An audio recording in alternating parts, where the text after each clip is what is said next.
Hello Flosstube and Stitchy friends, and welcome back to my channel. My name is Joanne and I am the Story Stitcher, and I'm so glad that you're here. We're going to talk cross stitching today with some fun updates, including a brand new SAL, a finish, and a few other fun things. So get comfortable. I'm so excited to have you with me. Thank you for taking time out of your day always to just hang out with me. I always appreciate your likes, your comments. I read every single one, so thank you for those. They are a blessing and they are appreciated. And we are going to share some delightful news today.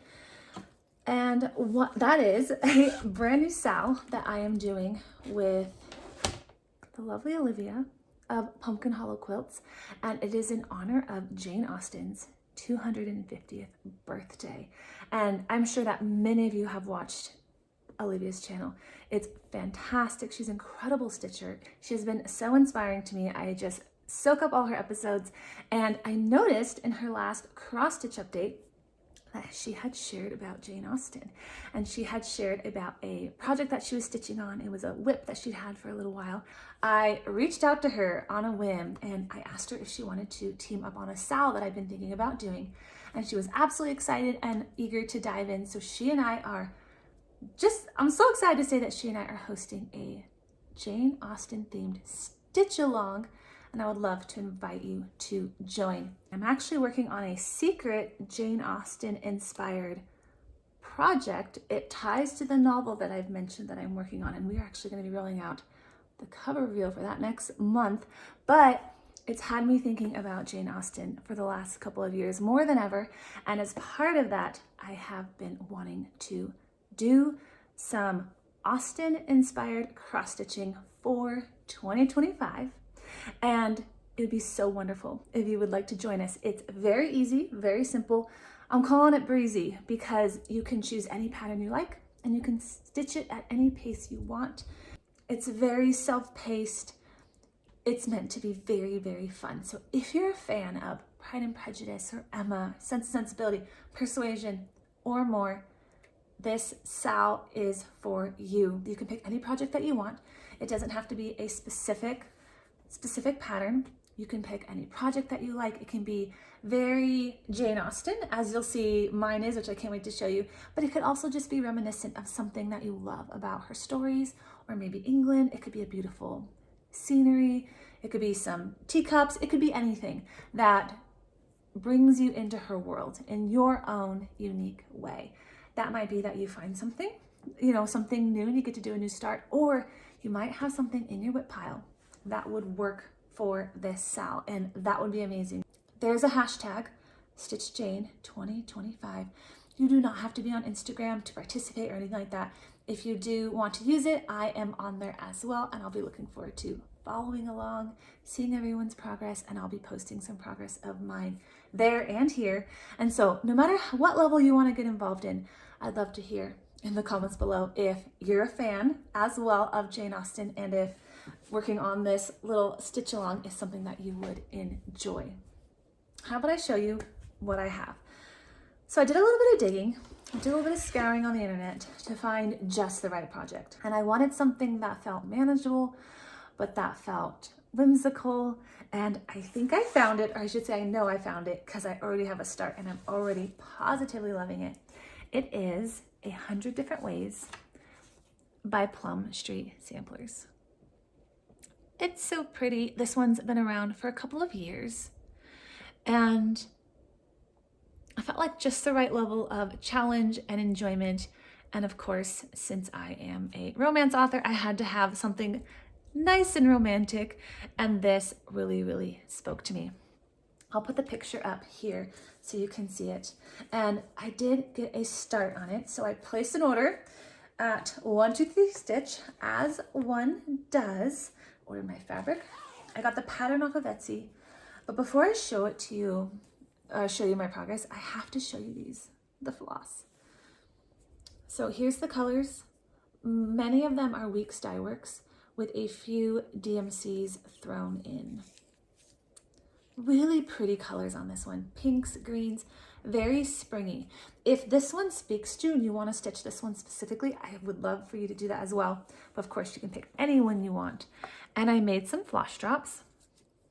They're just the paper tags that I've used before, and then I cut out, or I glued them to paper, scrapbooking paper, that had this pretty lyrical writing on it, because it made me think of, you know, a novel as a writer. And so I had these hanging up here actually for a couple of months, and I took them down and loaded them up for my whip here, my project, and I'm loving it. And I just labeled the back if it was Weeks Dye Works, or if it was, you know, a DMC, I just stuck the number there.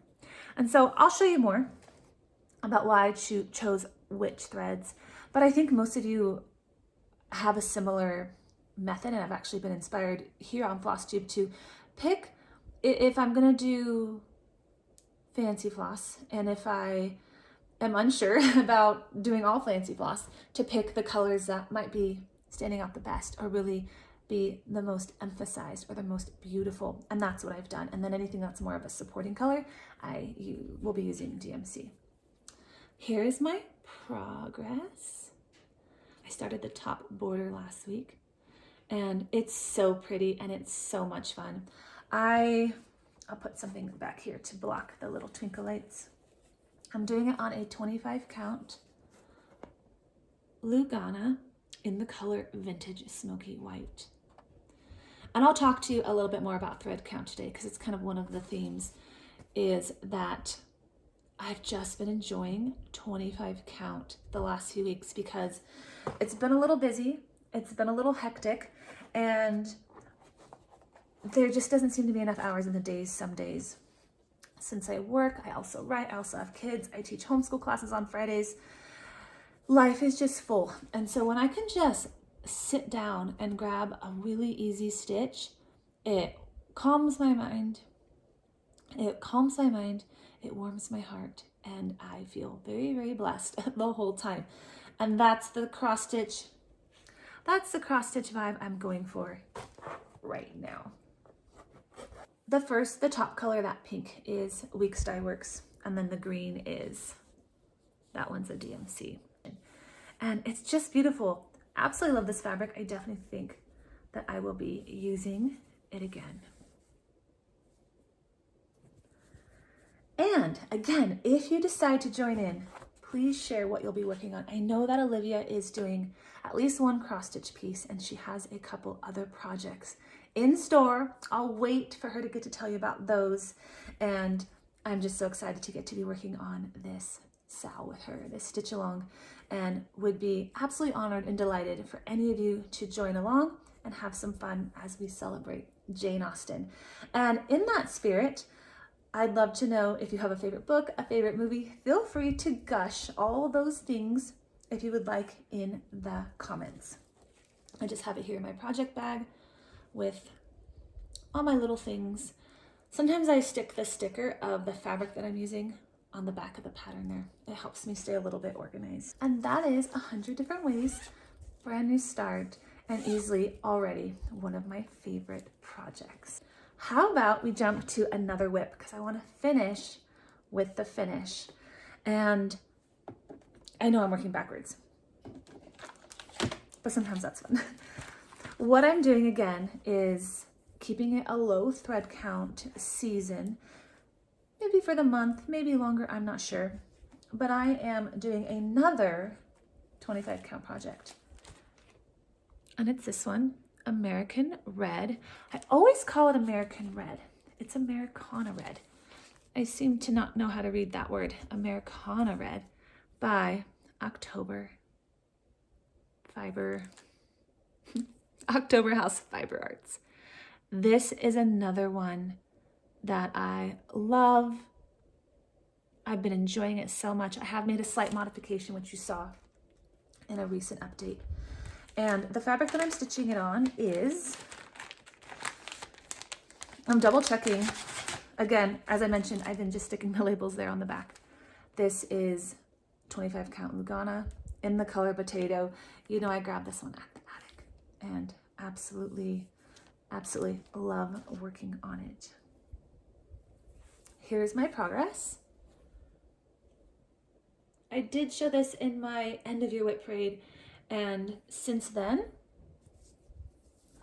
I got to work in this direction with the little basket and the spool of thread.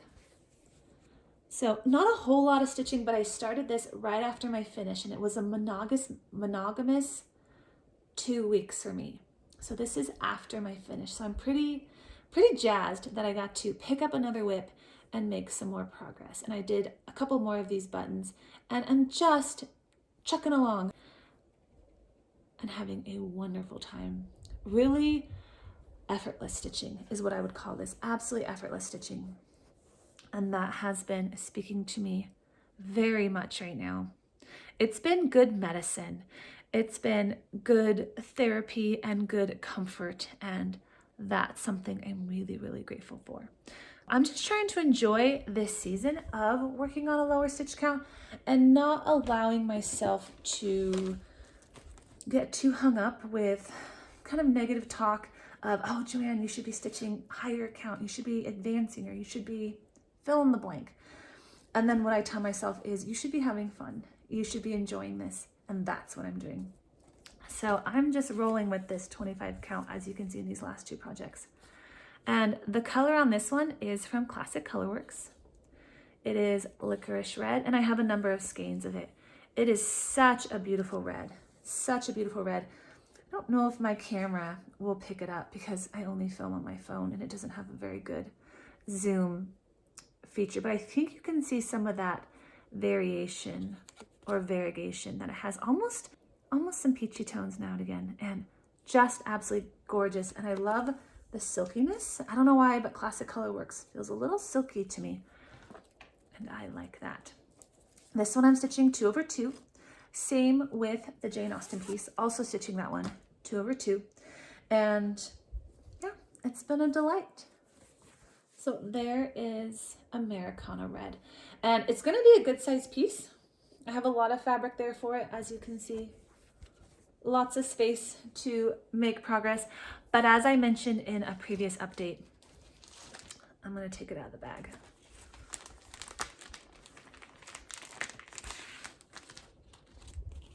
When I started it, I knew I wanted to do 25 count.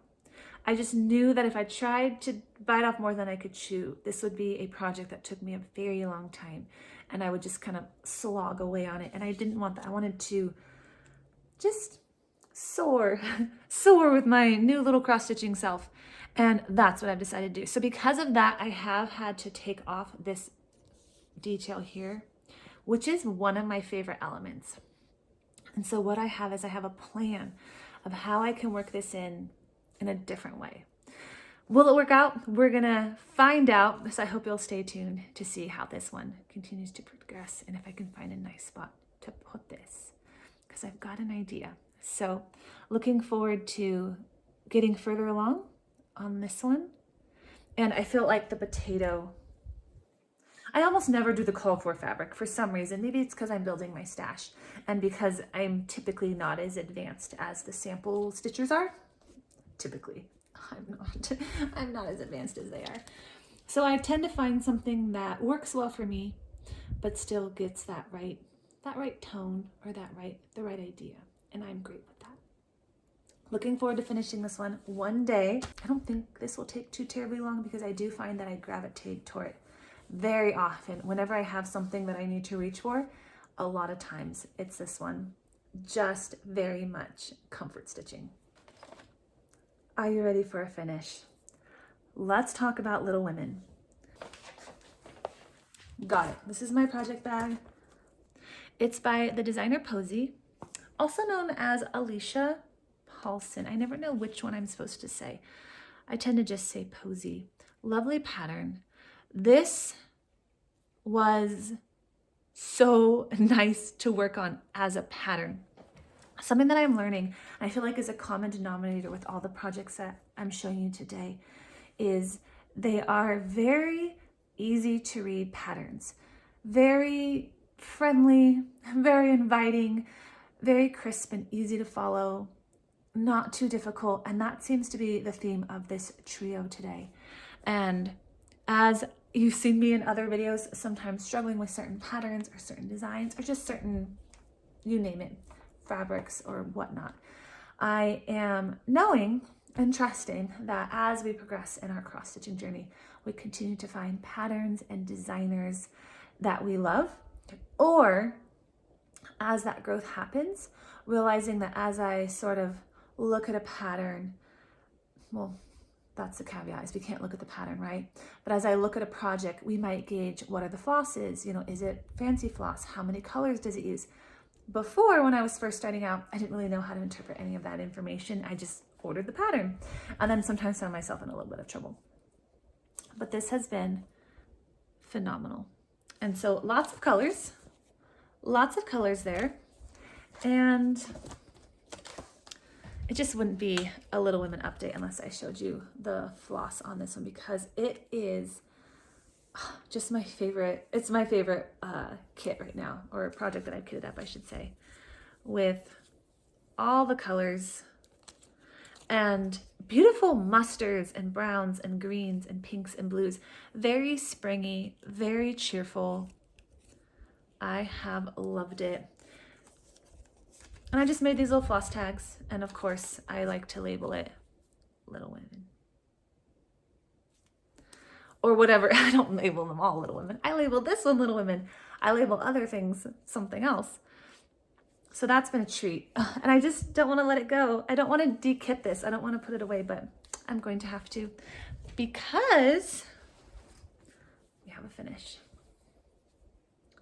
And here it is. Absolutely beautiful. Let's put something behind it, so that way the twinkle lights don't shine through. There it is. This is also 2/2 on a 28 count by Witchell. It's an even weave in the color coffee. This has been another fabric that I'm really, really enjoying. The girls turned out so very sweet. They're all just a little bit different, and they were easy to stitch. It probably just took a day or two per March girl. And then the font was really fun, as were the flowers. And of course, getting to work on the border. I did change the border by 1 stitch, which was very risky because it's a perfect square.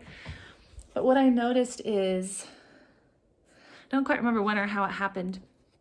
This is supposed to have 1 extra stitch on all 4 corners, and I don't have that extra stitch. So once I did that, I went ahead and just made them all match, and it worked really well. And I was very nervous about counting, because for one thing, that's kind of difficult for me still, but it's also hard. I felt like just doing a straight line was a little challenging, because you don't really have any guiding features where, you know, maybe it's a flower that's 10 stitches wide and you repeat that.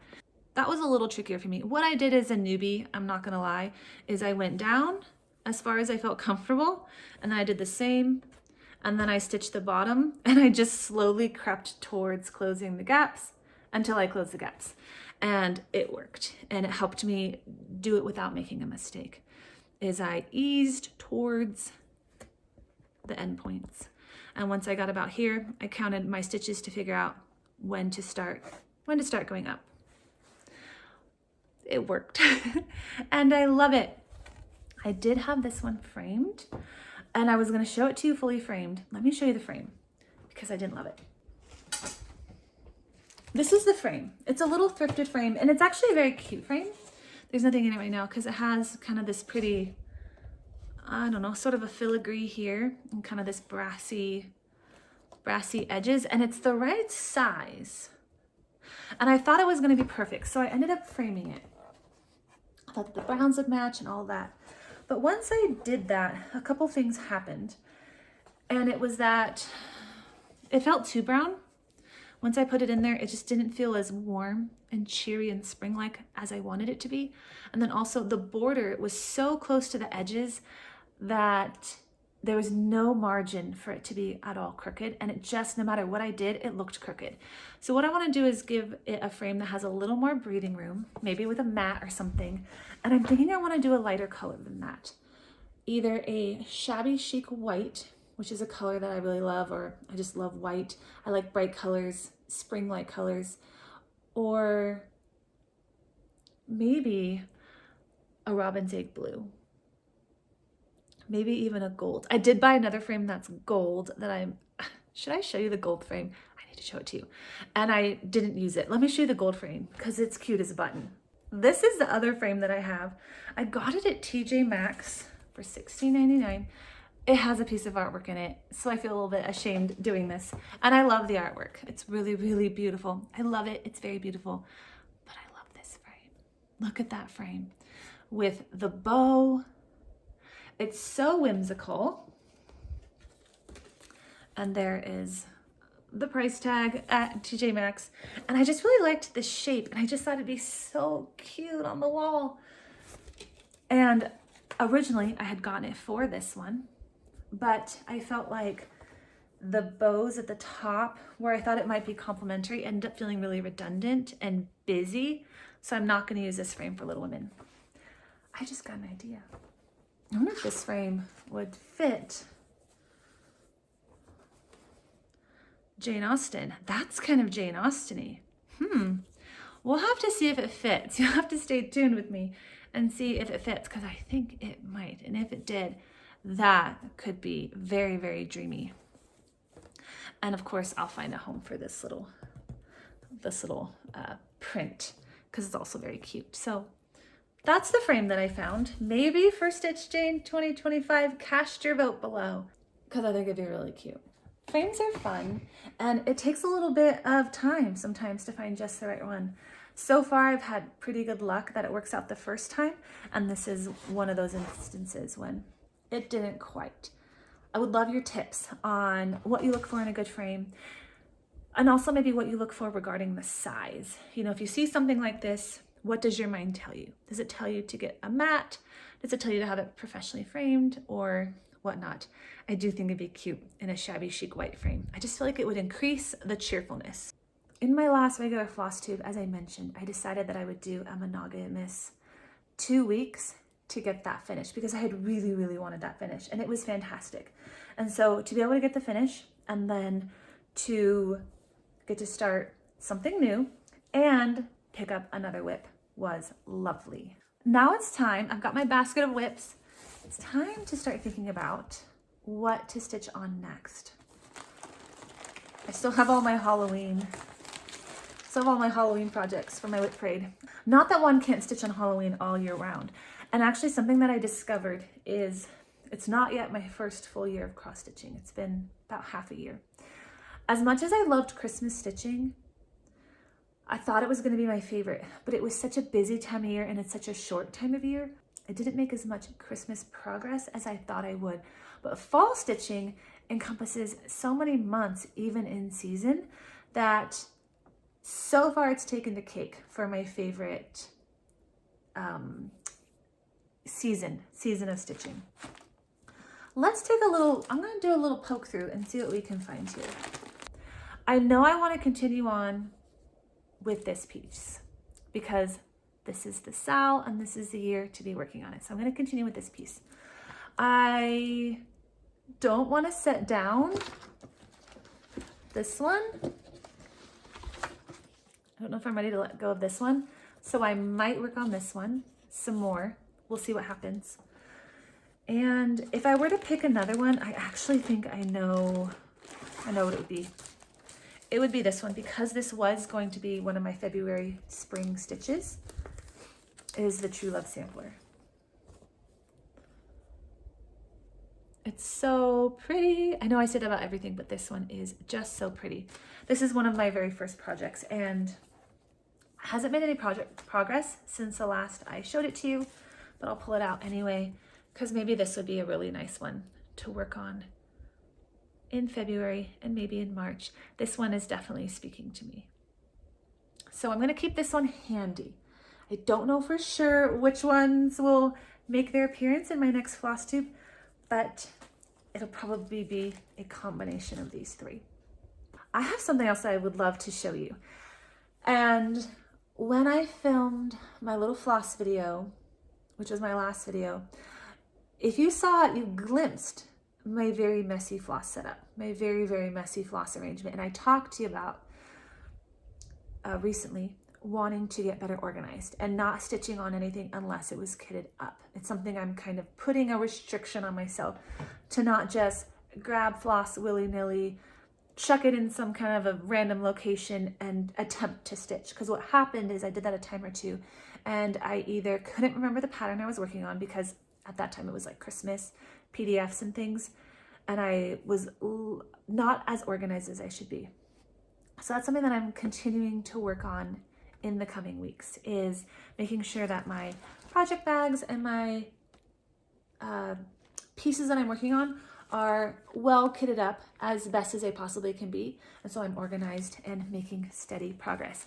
I do think that is why I was able to make the progress that I did on Little Women, is because it was as streamlined as it needed to be.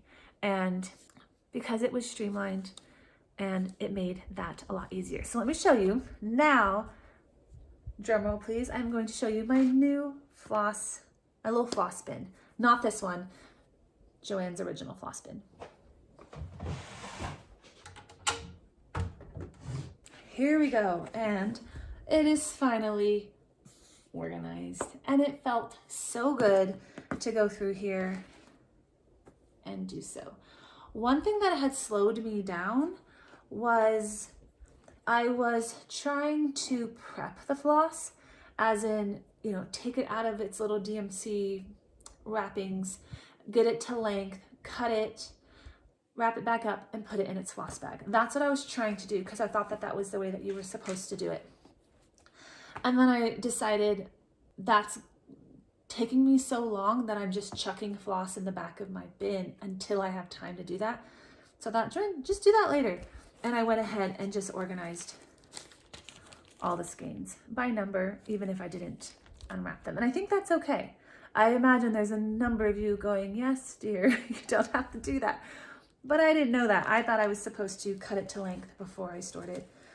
I don't know quite what I was thinking, but I think I had just been wanting to do the best job possible and make it as nice and ready as possible. But again, by doing that, I was delaying actually just getting it in the bags and getting it labeled. So it feels really good to have my floss organized. And so this is basically my original collection, what I've gathered when I find it on sale. There's lots of floss, obviously, that I'm going to be putting away now that I finished Little Women, and I have some other projects that have a fair bit of floss. But that's my kind of master set. I say that in quotes because, again, I have this now, which... Let's grab one. This is all complete skeins. And I talked about this in the full video of it where I gave you a little tour. I showed you the interesting labels that caused quite a stir because a lot of us, I'm trying to figure out if I can show it to you. I don't know if you can kind of see, it's a little bit of a hooked filing system. There, I think you can kind of see it there on both sides. And so they hang on rails in these drawers. I will put this away quickly. And so what is happening now is this is akin, for the first time in my little short cross-stitching life, to having my very own Hobby Lobby or Joanne's Fabrics. Now when I look at a pattern, I tell myself, oh, I might have that. And so I go to my drawers, I look by number, and I find the skein, and it's magical. So this is all in thanks to my dad, who found this at a yard sale. For both, each drawer was priced at $20, and they are absolutely full to the brim. I'm just so grateful. I have been using it, but I will say that I had a little bit of buyer's remorse in the sense of feeling a little bit guilty. I don't know if you've ever experienced this. Maybe you inherited some patterns or fabric or supplies where it's from an estate sale. And so you know that the crafter who owned it before you is not here anymore. They're crafting no longer. And we find it and we get to inherit it or purchase it at a yard sale or estate sale. And I found that for a little while, I didn't want to use the floss. I felt, oh, I shouldn't touch it. I don't want to use it. I want to leave it as it is. And I had these thoughts where I was fretting a little bit about dipping into this beautiful stash. And then I kind of came around and I thought, well, Joanne, you could pull out the skein or you could go to Michael's and buy some. And just having to understand that whatever we would leave behind as creators, as crafters, as people, that I know I would want those things to be used and I would want those things to be cherished and celebrated. So this is my chance to get to cherish and celebrate this beautiful collection that was assembled many years ago. And it has somehow landed here in my stitchy spot, and I'm grateful and hope to get to pay it forward by some other ways in the future. And so that is where I'm able to get my floss and keep it very, very organized. And so I'll ask you again here, even though I asked it in my last video, is we had talked about not quite knowing where these had come from. And I did do some research. I found some older versions, but none of us, meaning me and any of the ladies or stitchers who commented, could figure out a modern version of this. How nice would it be to have a modern version of this if there isn't one, of these little hangers and sticky tabs, and they have the label, the spot for the label there. None of these are labeled. I'm thinking about labeling I don't know if I'm going to label every one. I think I might label the hundreds, 100, 200, 300, to just visually be able to identify where they are. We'll see. I'm going to tiptoe again, take it slowly with this beautiful, beautiful treasure. And so that is a little bit of the haul. Do I have any other haul? There is more. So something that I want to do is I have a bin. I can see it where I'm sitting. I have a bin of more cross stitch supplies from this estate sale, and I'd love to open it up with you all soon and go through it. There's a lot of fabric and a lot of good things in there that I'm very, very excited about. So if you want to enjoy that sort of thing, I hope you'll come back. Feel free to subscribe if you'd like to be notified, and let me know if that's something that you would enjoy, because I definitely want to give you all a walkthrough through this bin, open up the lid, and we can explore it together in a future video as some haul.